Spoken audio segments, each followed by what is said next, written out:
Max and Nathan have both been talking about that the real focus this week has been entirely on the England game, and we sort of let the disappointment get out of our system very early on after the Argentina game and really focus on England. Boys have spoken about maybe focusing their concentration and focusing on some of the critical areas around the backs. For you, from your perspective as attack coach, what were you looking forward to the boys delivering this weekend? Well, we've got to stick to what we're doing. We just have to be better with the execution. At times in the weekend, especially in the first half, we lost ball through lack of support. Argentina were excellent in the breakdown. We know England will be excellent there, so we must get there quicker and make sure that we clear any of those defenders, or if the opportunity is there to get the offload away. But we believe the players we've got and the way we want to play will trouble any side. And we're talking earlier on with the boys about the analysis, the amount of analysis that goes in behind the scenes to look at the opposition. Clearly you've been looking at England for many months now, and of course in recent weeks. Are there particular areas that you'll be focused on in the coming days? There are. We've studied fairly hard on where they've lost games and how they've lost games. And obviously the guys played really well against England at Twickenham, and with a bit more ball could have won that game. A year ago we drew against England, so we know what type of rugby puts England on the back foot. And you of course played in Eden Park yourself for Scotland. It's quite a venue, and with a number of Scots there, it will be a wonderful atmosphere.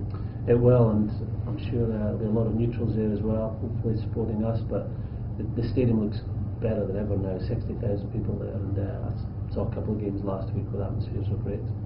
It promises to be a pretty bruising encounter.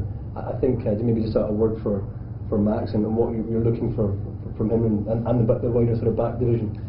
Well, Max has been playing really good rugby in this tournament. He's backed it up 3 games now, and it's been a real dangerous attacker. We've got to get support for the likes of Max and Sean, who are making those line breaks, and make sure we turn that into points. But I've been pleased by the way we've moved the ball. It would be nice to get dry weather. That's the last 2 games we've wanted to move teams around and get in behind teams, but it's been pouring the rain. But we've done a fairly good job, but we know we have to take it up another 10-20% of the weekend. Max, you'll also be delighted to be named in the squad to face England. Gregor speaks about the weather. We've been sort of unfortunate with some of the weather recently in our games. How big a part does that play, particularly for you?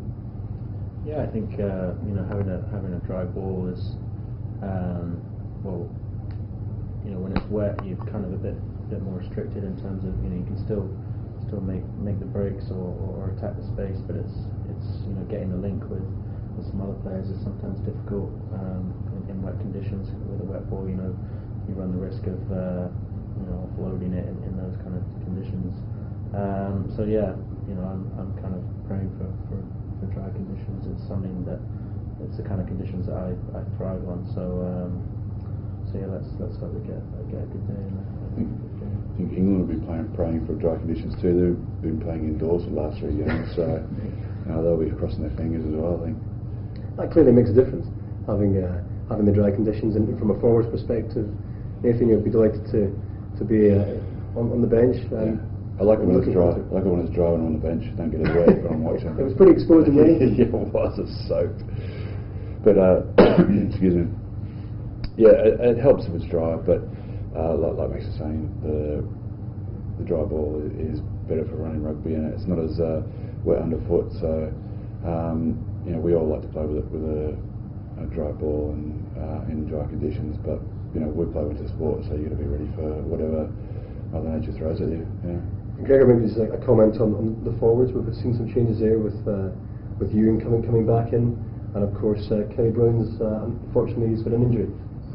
Yeah, well those 2 changes. Ewan wasn't available for the Argentina game because it was on a Sunday. We thought Ewan played really well against Georgia, so we see him coming in there and just keeping that standard up.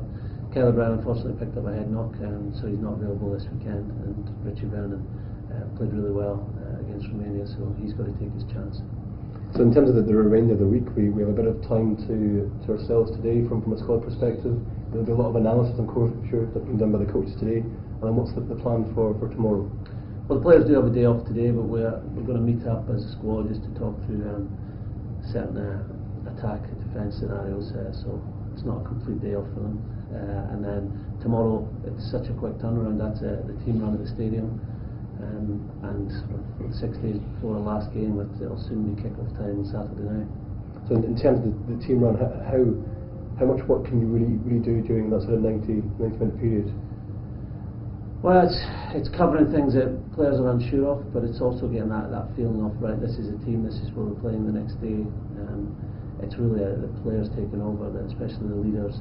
So you leave that stadium knowing that you've got everything covered. You're coming back here tomorrow to give it everything. You must be really pleased with yesterday's training session. That was a great pitch, and the weather was great, and there was just such great activity happening on the pitch. There was, and Pakuranga, a rugby club that we trained at, put together a fantastic surface.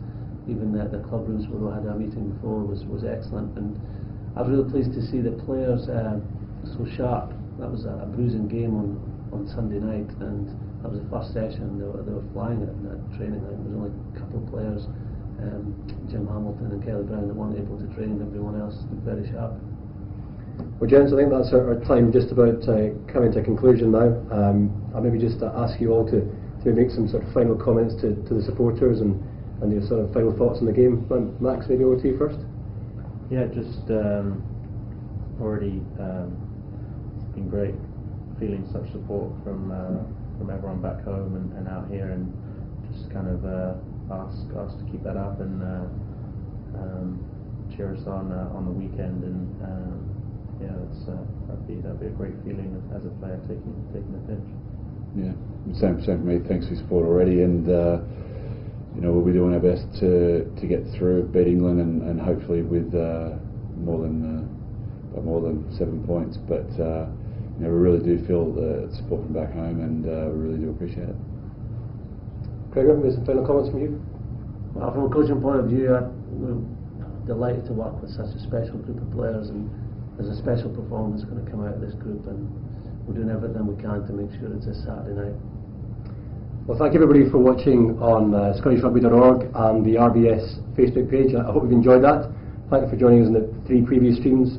We really appreciated your company, and now it's on to the game this weekend. Thanks very much.